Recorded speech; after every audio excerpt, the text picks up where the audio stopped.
frères et sœurs, bienvenue à vous tous qui êtes connectés pour notre réunion de prière. Nous vous souhaitons la bienvenue à tous. Nous voulons prendre un temps pour faire monter nos louanges vers le Seigneur, l'accueillir dans notre cœur, même en cette période de vacances. Nos cœurs restent tout entiers ouverts pour lui.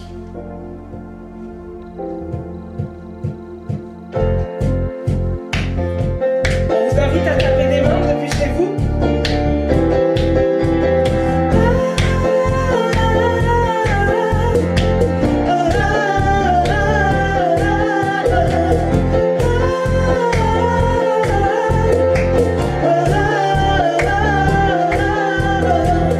Nous venons célébrer Dieu.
ce soir, c'est vraiment que cette parole soit une vérité, une réalité dans vos vies, que le Seigneur soit réellement l'auteur de notre joie. Et comment ne pas déclarer notre amour à ce Dieu-là qui s'est fait tout petit pour se mettre à notre niveau et pour nous apporter tout ce dont nous avons besoin. Nous voulons confesser que nous l'aimerons toujours, toute notre vie.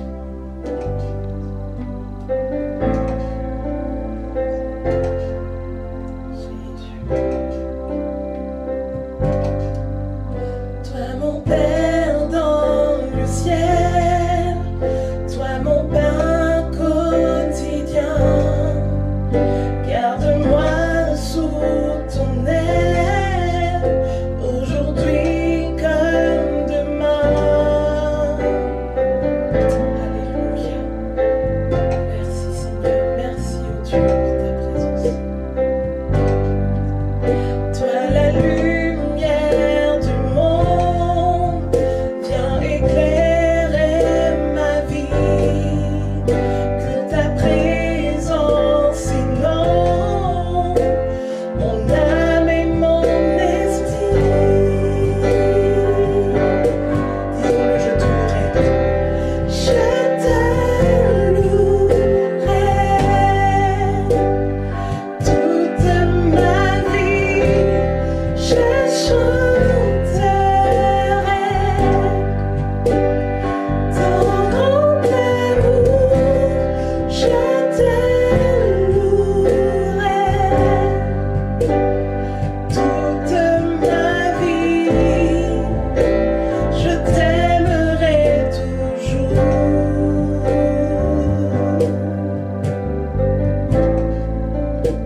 Je t'aimerai toujours. Toi mon Père dans le ciel, toi mon pain quotidien, garde-moi sous ton aile, aujourd'hui comme demain.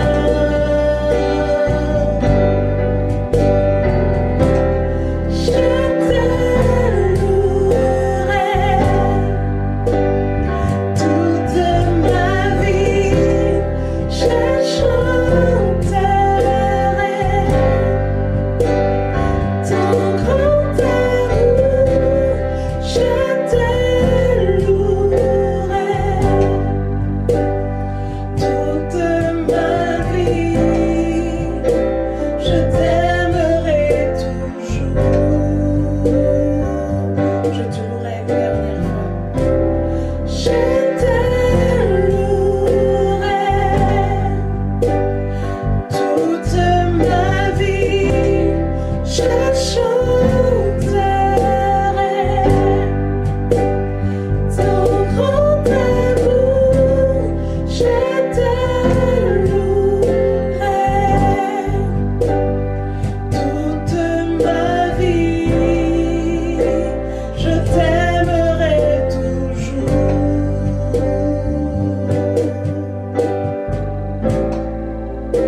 Je t'aimerai toujours.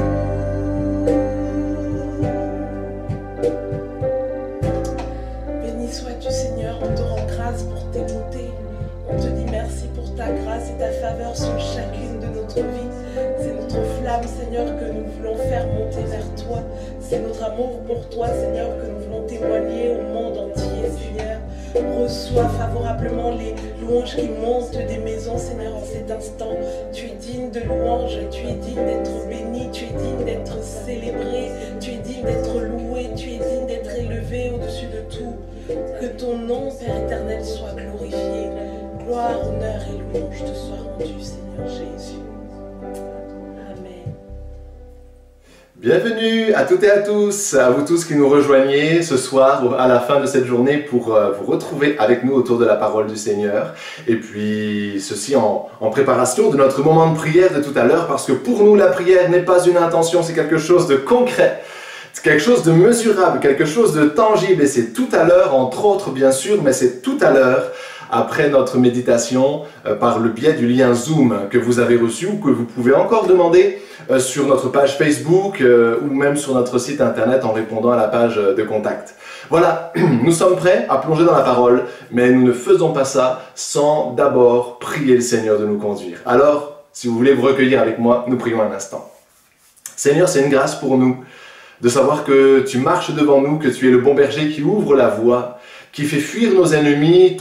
Ta houlette et ton bâton nous rassurent, Seigneur, ta houlette pour nous ramener nous-mêmes de nos propres écarts, mais aussi ton bâton pour nous défendre contre l'ennemi, contre le loup, contre l'agresseur. Tu es là, Seigneur, pour nous conduire sur ce chemin particulier sur lequel nous marchons actuellement, avec un sentiment de dispersion, avec un sentiment de délitement, les cadres, ce qui favorisait notre rigueur, notre piété régulière est en train, depuis des mois maintenant, de disparaître, et nous voyons notre fragilité, notre besoin de veiller sur nos cœurs, notre besoin de nous attacher à toi, notre besoin de nous tenir en garde contre tout ce qui pourrait aussi nous séduire autour de nous, nous faire déchoir de notre foi. Ce soir, je crois que ton esprit est avec nous, est envoyé vers nous encore. Ta parole est envoyée vers nous encore pour nous permettre de triompher, de tenir ferme, de pouvoir justement saisir la couronne de vie, marcher jusqu'au bout, sans défaillir, Seigneur, en chemin. Merci de bénir ceux qui sont éprouvés, merci de bénir ceux qui sont touchés dans leur santé, ceux qui sont inquiets peut-être dans leur famille, dans leur vie matérielle, financière, professionnelle. Que chacun de ceux qui se confient en toi voit encore ta gloire, Seigneur, dans le nom de Jésus. Bénis cette parole, Seigneur, qu'elle soit, s'il te plaît, esprit et vie, pour nourrir nos âmes et guider nos cœurs sur le droit chemin, au nom de Jésus. Amen. Amen. Nous nous retrouvons ce soir, ça fait de nombreux mardis que nous ne nous sommes pas retrouvés sur ce créneau horaire, vous et moi, mais nous sommes ensemble ce soir et nous allons parler, et les prochaines fois où nous nous retrouverons, nous rebondirons encore sur cette pensée. Nous allons parler ce soir de veiller pour triompher. Vous connaissez cette parole de Jésus adressée à ses disciples dans un moment particulièrement difficile. On est à la fin d'une journée, mais on est aussi à la fin de 3 années et plus d'un ministère intense. Et il y a une fatigue qui est là, et depuis quelques semaines, Jésus laisse de plus en plus ouvertement comprendre à ses disciples qu'il leur sera enlevé, qu'il va s'aventurer sur un chemin sur lequel ils ne peuvent pas le suivre. Qu'il faut que le Fils de l'homme soit élevé, alors qu'il souffre beaucoup de la part des Juifs, et tout cela reste un peu mystérieux, reste un peu voilé dans l'esprit des disciples, mais ils comprennent que quelque chose de difficile va arriver. Ils sont appesantis par la fatigue, appesantis par la tristesse, et Jésus les invite à le rejoindre, à le suivre, disons, dans le jardin de Gethsémane. Et alors que Jésus va prier, revenir vers ses disciples à plusieurs reprises, le témoignage de Marc, notamment au chapitre 14, nous dit qu'il va trouver plusieurs fois ses disciples endormis. Endormis parce que fatigués, endormis parce que la tristesse charge leur cœur d'une lourdeur terrible. Et il va leur tenir quelques propos particuliers dont nous allons nous laisser nous-mêmes imbiber ce soir. Veillez. C'est dans Marc 14, 38 qu'on trouve cette simple recommandation. Veillez et priez, afin que vous ne tombiez pas dans la tentation. L'esprit est bien disposé, mais la chair est faible. Et ces paroles sont encore valables pour nous parce que nous sommes aussi dans un temps où on peut vivre un certain accablement. On vit un accablement parce qu'on sent une pression autour de nous. On vit un accablement parce que la solitude nous a privés de certaines ressources, d'un certain renouveau, le renouveau qu'on vit habituellement dans la présence de l'Église, dans la présence des frères et sœurs, où on se porte les uns les autres, où on s'encourage, on s'édifie les uns les autres, où on se rencontre régulièrement dans la maison de Dieu et où on reçoit la bonne parole du Seigneur pour nous. Parfois la parole qui nous encourage, parfois la parole qui nous console, parfois la parole qui nous dirige, et aussi parfois la parole qui nous reprend. Mais tout ça nous fait du bien et nous aide à marcher sur le droit chemin. Mais aujourd'hui, si nous n'allons pas nous-mêmes les uns et les autres vers Internet pour nous inscrire pour un culte ou bien pour suivre les réunions régulières de l'Église, eh bien nous sommes dans une vie qui est assez décousue et c'est piégeux. Un accablement peut tomber sur nous, de grandes remises en question peuvent tomber sur nous et un sommeil peut nous emporter, une tentation peut nous séduire. Veillez et priez afin que vous ne tombiez pas dans la tentation. La tentation va se présenter, c'est certain. L'épreuve, la tentation, l'épreuve qui va venir éprouver votre patience, votre consécration, votre amour pour Dieu, votre sainteté, votre détermination à le suivre, etc. La tentation va venir, la tentation d'abandonner, la tentation de compromettre peut-être certaines choses. Mais veillez et priez afin que vous ne tombiez pas en tentation, car l'esprit est bien disposé, mais la chair est faible. Je voudrais dire en premier lieu que le but du commandement que le Seigneur nous donne ici, c'est le triomphe, c'est la victoire. Ce que Dieu veut, c'est pas mettre un joug sur nous en disant quand on est chrétien, on veille tout le temps, on a peur de tout. Non, quand on est chrétien, on a la vision de la victoire. Veillez et priez afin que vous ne tombiez pas dans la tentation, c'est-à-dire afin que vous restiez debout, que vous puissiez triompher et recevoir la couronne de vie. Veillez et priez afin que vous ne tombiez pas dans la tentation, afin que vous puissiez triompher. C'est la vision de Dieu pour nous. Nous ne sommes pas tristes, nous ne sommes pas appauvris lorsque nous sommes dans la vie chrétienne, mais nous sommes au contraire plus riches que nos concitoyens, que nos semblables, parce que nous sommes en route vers la victoire. Maintenant, le chemin de la victoire, il est là. Veillez et priez. Ce qui rend la veille nécessaire, c'est que nous dansons de joie devant celui qui nous a sauvés, nous avons raison de le faire. Et nous nous confions en lui, nous savons qu'il nous tiendra dans ses mains. Nous dansons de joie devant celui qui nous a sauvés. Mais il faut admettre ceci, c'est que nous dansons de joie, et nous avons raison de le faire, mais nous dansons au bord d'un précipice. Nous devons nous réjouir toujours, mais nous devons aussi veiller toujours. Parce que nous sommes sauvés, mais la tentation est là, la chute n'est pas loin. Nous pouvons, en une heure, tout compromettre, tout gâcher, toute notre vie, en une heure, en une journée, en une semaine. Et si peu suffit pour détruire ce que Dieu a fait en nous au fil des années passées. Veillez, veillez. Ce qui rend la veille nécessaire, c'est que nous dansons de joie devant celui qui nous a sauvés, mais nous dansons aussi au bord du précipice. Alors on danse, mais en veillant sur nous. On se réjouit, mais en veillant sur nous, afin de triompher. On est le troupeau, le corps de Christ, le troupeau du Seigneur, le troupeau de son pâturage. Mais nous n'ignorons pas que notre adversaire, le diable, rôde comme un lion rugissant, cherchant qui il dévorera. Alors on est rempli de la vision du berger, on profite des verts pâturages dans lesquels il nous conduit, mais on se souvient que si nous laissons trop d'écart entre nous et notre bon berger, nous pouvons être la proie de notre ennemi commun. Ça, c'est ce qui rend la veille nécessaire. Ce qui rend la veille difficile, nous l'avons évoqué, c'est que s'il faut veiller, c'est parce que justement tout nous pousse à ne pas veiller, à nous assoupir, à nous laisser aller. Ce serait tellement plus facile. Je me souviens, moi, à un moment, je me trouvais au volant de ma voiture, j'avais deux camps de jeunesse, de fatigue derrière moi, avec des nuits courtes, avec des journées très denses, beaucoup d'activités à réaliser, beaucoup de veille, toujours un état de veille par rapport aux adolescents, tout ça. Et puis, le deuxième camp se termine, je raccompagne quelques personnes à la gare et surtout, je raccompagne ma fiancée à la gare. Et puis, une fois qu'elle est partie, que tout le monde est parti, ça y est, les deux camps sont terminés, une fatigue terrible tombe sur moi, je suis au volant de ma voiture, sur la 4 voies près de Brest, là-bas.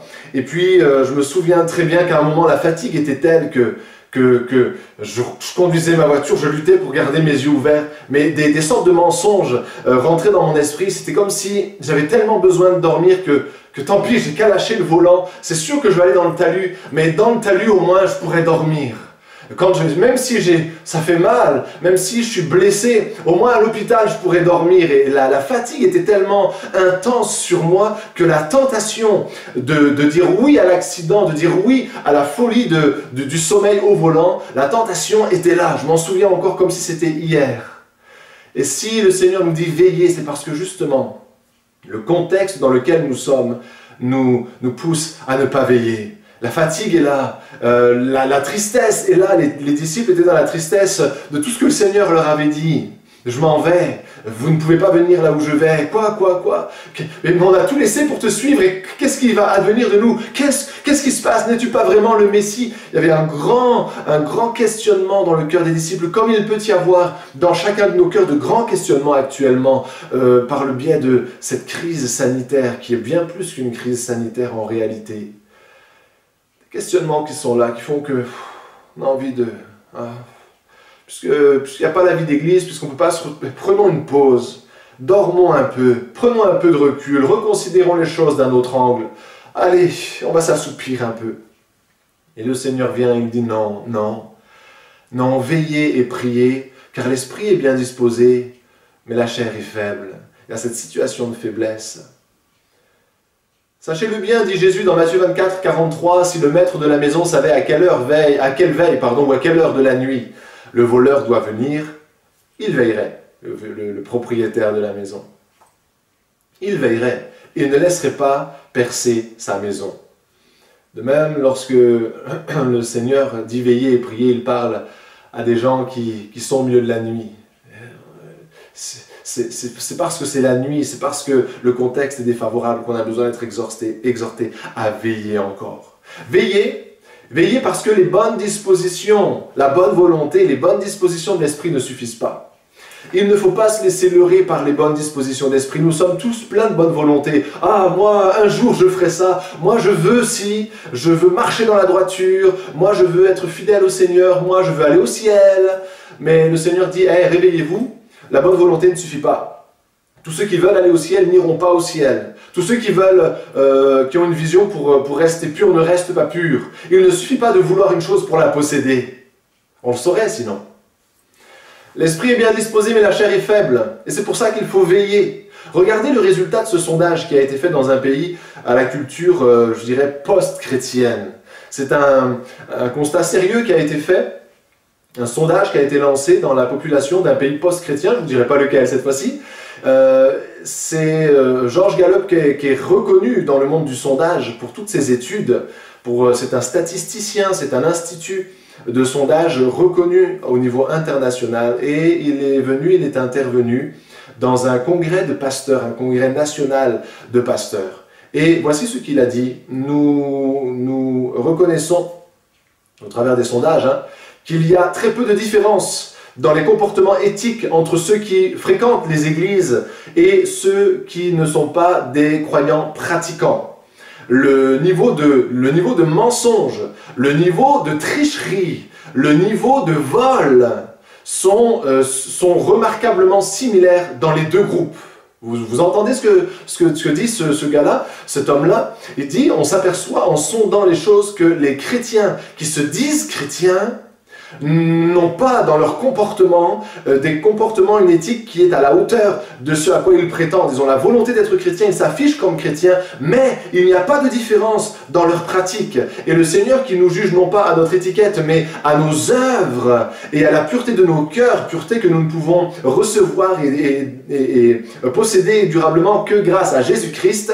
Le Seigneur connaît les choses, ce n'est pas notre étiquette qu'il va nous juger, nous orienter éternellement, mais c'est par rapport à nos cœurs. George Gallup dit que 8 nationaux sur 10 dans ce pays se considèrent comme chrétiens. Ils s'appellent chrétiens. Êtes-vous chrétien? Oui, je suis chrétien. Mais derrière, il dit que même pas la moitié de ceux qui se disent chrétiens ne sont capables d'identifier la personne qui est l'auteur, si on veut, du sermon sur la montagne. Ils ne savent pas ce que c'est le sermon sur la montagne, ils ne savent pas qui a prononcé le sermon sur la montagne. Pourtant c'est simple, c'est une des grandes proclamations de Jésus-Christ dans les évangiles. Mais la moitié de ceux qui, la moitié de ceux qui se disent chrétiens ne connaissent même pas celui qui a prononcé le sermon sur la montagne, c'est-à-dire Jésus-Christ, qui est le seul à pouvoir faire d'eux de vrais chrétiens. Moins encore sont capables de citer 5 des 10 commandements. Et seulement 2 sur 10 admettent, disons, se disent prêts à souffrir pour leur foi. Les autres disent non, moi je suis chrétien, mais s'il faut souffrir, s'il faut payer un prix, si à un moment ça devient difficile, non, moi je ne paye pas un prix pour ma foi c'est vraiment quelque chose de secondaire, il faut que ce soit facile, sinon j'y vais pas. Mauvaise nouvelle, la vie chrétienne n'est pas facile, la vie tout court n'est pas facile, et Jésus lui-même dit, si vous voulez demeurer stable, demeurer fort, demeurer ferme, debout, il vous faudra veiller, parce que ce ne sera pas facile, vous serez tenté de vous endormir, vous serez tenté de vous laisser séduire, de vous laisser aller vers le compromis. Il vous faudra veiller et prier. Tout le monde a la bonne volonté. Qui est chrétien? Moi. Qui veut aller au ciel? Moi. Qui veut être un modèle? Moi. Qui veut être meilleur que tout le monde? Moi. C'est l'esprit bien disposé.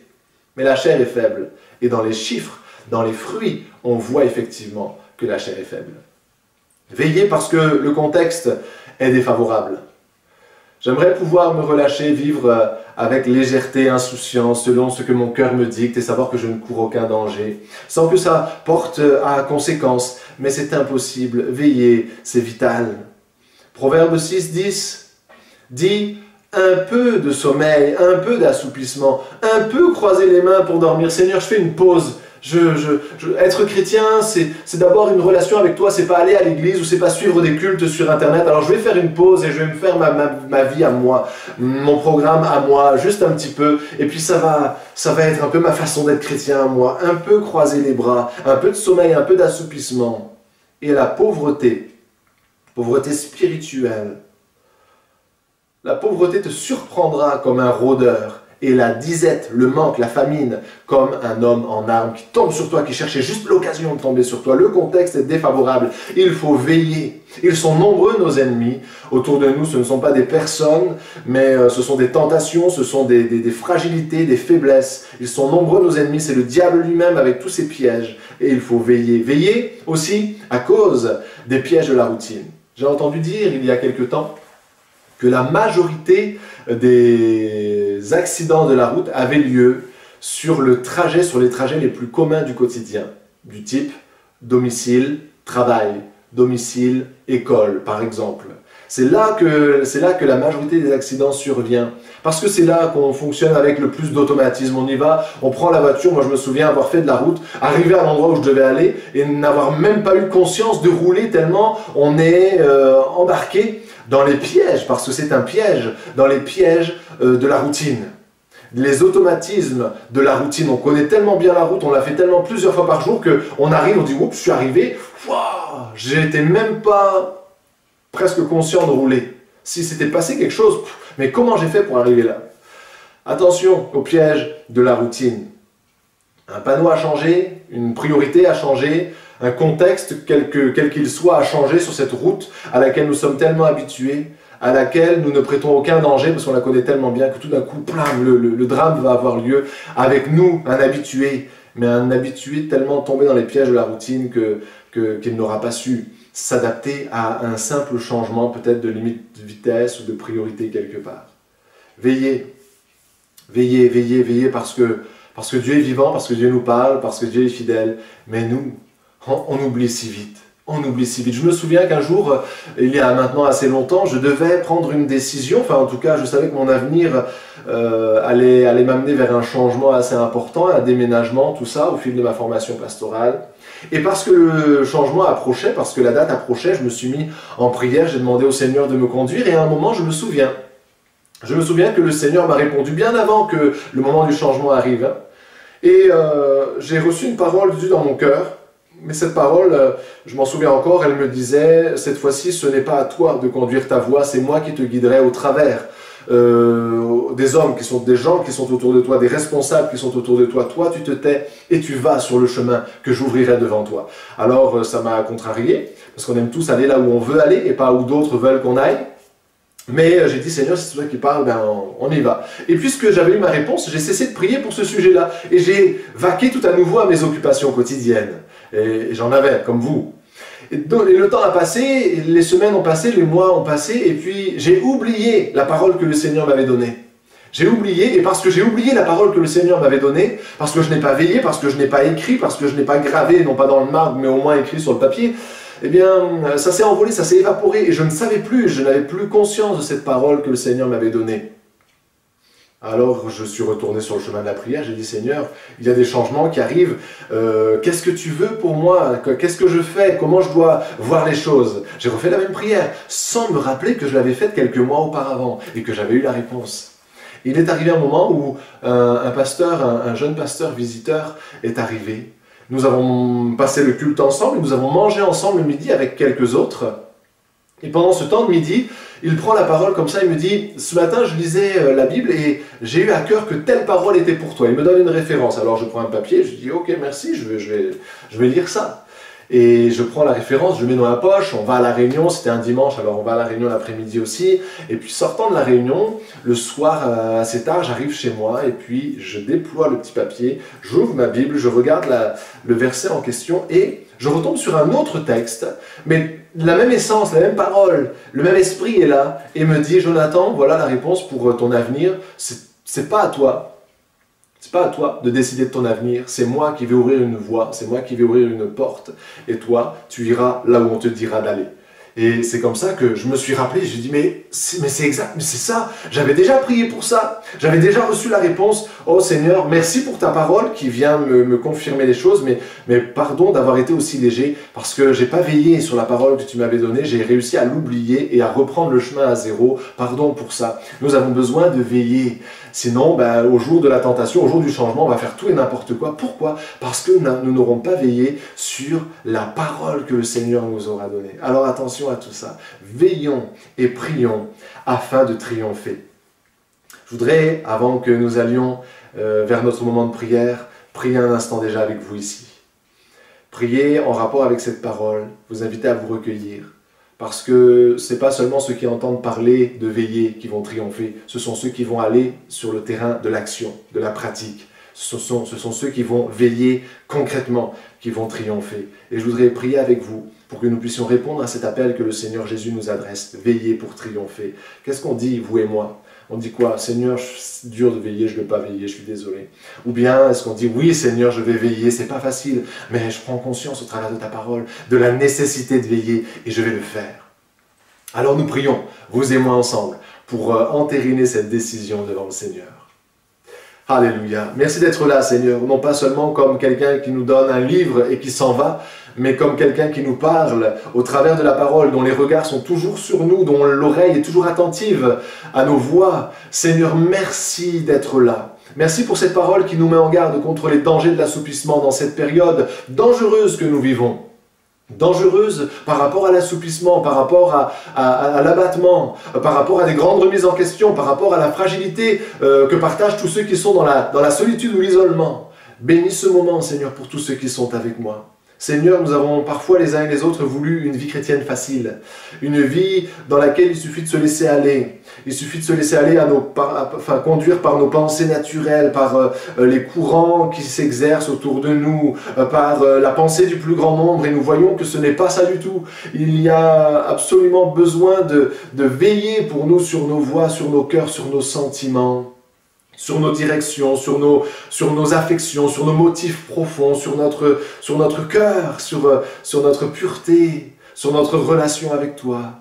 Seigneur, nous avons parfois souhaité avoir une vie chrétienne facile, nous avons désiré la facilité, mais nous voyons aujourd'hui que ce n'est pas compatible avec la victoire à laquelle tu nous appelles. Alors, Seigneur, nous te prions en disant que nous choisissons de dire oui, Seigneur, nous allons veiller sur nos cœurs et sur nos voix. Et nous prions, Seigneur, pour que tu nous pardonnes pour nos temps de légèreté peut-être, et que tu nous équipes, que tu nous fortifies dans cette détermination à veiller et prier, afin de ne pas tomber dans la tentation, mais de triompher avec toi. Merci Seigneur de bénir chacun de ceux et celles qui sont avec moi de cœur et d'esprit en ce moment, de les revêtir de ta grâce, de les environner de ta protection, dans le nom de Jésus. Amen. Amen. La suite de ces moments a lieu sur Zoom maintenant. Rejoignez-nous et nous allons passer un bon moment de prière ensemble. Que le Seigneur vous bénisse.